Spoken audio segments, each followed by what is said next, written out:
Result என்ன வருது அது அப்புறம் ஒரு விஷயம். இவங்களெல்லாம் நான் வந்து 27 வருஷமா இந்த சங்கத்தில் இருக்கேன். பட் இவங்களெல்லாம் இத்தனை நாள் கழிச்சு பார்க்குறேனே, அதுக்காகவே எனக்கு ரொம்ப சந்தோஷமா இருக்கு.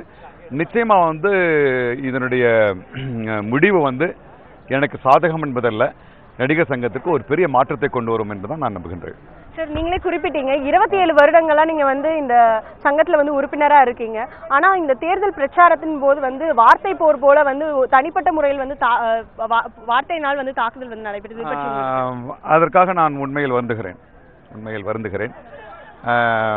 இதுக்கு ஆணிவேர் எங்கன்னு நீங்க பார்க்கணும். அது எங்கிருந்து ஆரம்பிச்சதோ அதுக்கு அவர்கள் தான் காரணமாக இருப்பாங்க. அவர்கள் தான் நான் அந்த ஆணிவேரை சொல்றேன். நான் ஆணிவேரின் நுனியை சொல்லுகின்றேன். இது ஒரு கசப்பான ஒரு காலத்தை நாம் கடந்து விட்டோம். இன்று முடிவுக்காக காத்திருக்கிறோம். இன்றிலிருந்து அந்த கசப்புகள் மறக்கடிக்கப்படும் என்று நான் நினைக்கிறேன். சார், நடிகர் ரஜினிகாந்த் பேட்டி கொடுக்கும்போது வந்து நலிந்த நாடக கலைஞர்கள் அவருடைய கோரிக்கைகளை வந்து ஏற்கக்கூடிய, அதாவது அதை நிறைவேற்றாத பட்சத்தில் ஜெயிக்கக்கூடிய அணியில் இருக்கக்கூடியவர்கள் ராஜினாமா செய்யணுன்ற மாதிரியான பேட்டியை வந்து தெரிவிச்சிருந்தார். இதை பற்றி உங்களுடைய கருத்து என்ன? திரும்பி சொல்லுங்க. சாரி. அதாவது நாடக நடிகர்களுடைய கோரிக்கைகளை ஜெயித்த அணியினர் வந்து நிறைவேற்றாத பட்சத்துல அவங்க வந்து ராஜினாமா செய்யணும் அவங்களுடைய பதவியா அப்படின்ற கோரிக்கை வந்து வைத்திருந்தார். இதை பற்றி எந்த புது நிர்வாகம் இதை கையில் எடுக்கும் என்று இன்னும் தீர்மானிக்கப்படவில்லை. இதுவரை ஒரு 9 ஆண்டு காலம் திரு சரத்குமார் அவர்கள் கையில் இருந்திருக்கிறது. அந்த 9 ஆண்டு காலத்தில் நலிந்த நடிகர்கள் என்கின்ற ஒரு அந்த அவலச்சொல் நீக்கப்பட்டதா என்று பார்க்க வேண்டும். அவர்கள் ஏன் ராஜினாமா செய்யவில்லை நாம் கேட்க முடியுமா முடியாதா என்று தெரிய முடியும். நிச்சயமாக நாங்கள் மந்திரவாதிகள் அல்ல.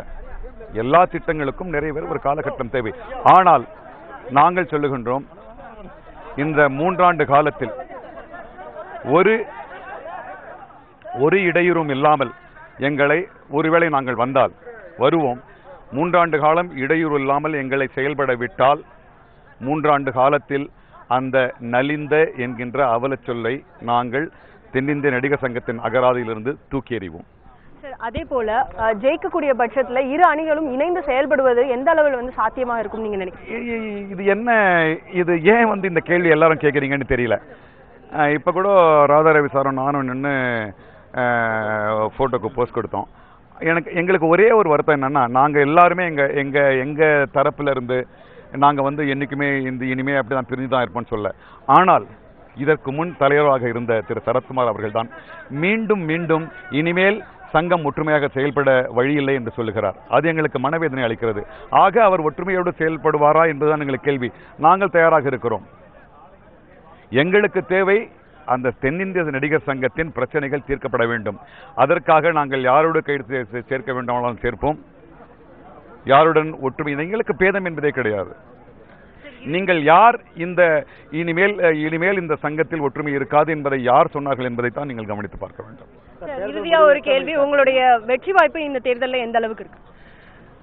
நிச்சயமாக எந்த அணி போட்டியிட்டாலும் அவர்கள் இதை தான் சொல்வார்கள், நாங்கள் தான் வெற்றி பெறுவோம் என்று. ஆனால் நான் சொல்லுகின்றேன், கணிப்பின் மூலமாக ஒரு மாறுதல் வேண்டும் என்று எல்லோருடைய மனதிலும் ஒரு அந்த எண்ணம் வந்ததால் நாங்கள் தான் வெற்றி பெறுவோம். அதில் எந்தவித சந்தேகமும் இல்லை. நன்றி.